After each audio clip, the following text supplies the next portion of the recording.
Hai guys, aku balik lagi dan ini udah 5 tahun sejak pandemi COVID mewabah di dunia ini. Udah gak berasa ya, udah 5 tahun gitu. Dan di zaman itu, di masa-masa itu kalian ingat kan bahwa kita sering dengar yang namanya kita harus karantina sekitar 14 hari gitu ya, kalau misalkan habis pergian atau habis ketemu orang gitu.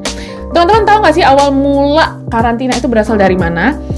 Berasalnya dari kebarbaran bangsa Mongol. Kok bisa? Nah, ceritanya gini, bangsa Mongol itu waktu itu lagi kena wabah yang namanya Black Death yang berasal dari wilayah kekuasaan dia di jalur sutra di Asia Tengah. Mongol ini ya, mereka itu pengen memperluas kekuasaan mereka sampai ke area yang namanya kota Cava Crimea. Di kota Cava itu kebetulan lagi diduduki oleh bangsa Italia. Tapi gini, karena bangsa Mongol ini lagi kena wabah, otomatis prajuritnya itu banyak yang meninggal karena kena wabah Black Death ini. Tapi bangsa Mongol tidak mau kalah begitu saja.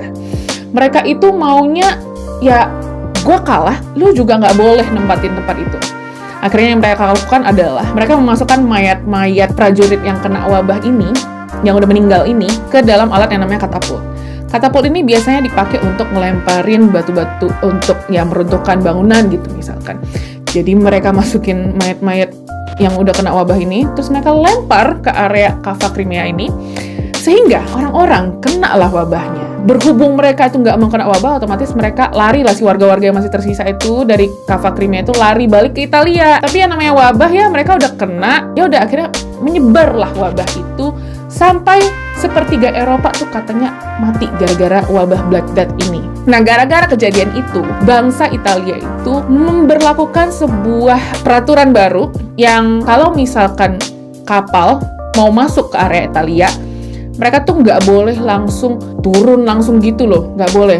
Jadi kapalnya itu harus berlabuh di situ, dijangkarin selama 40 hari.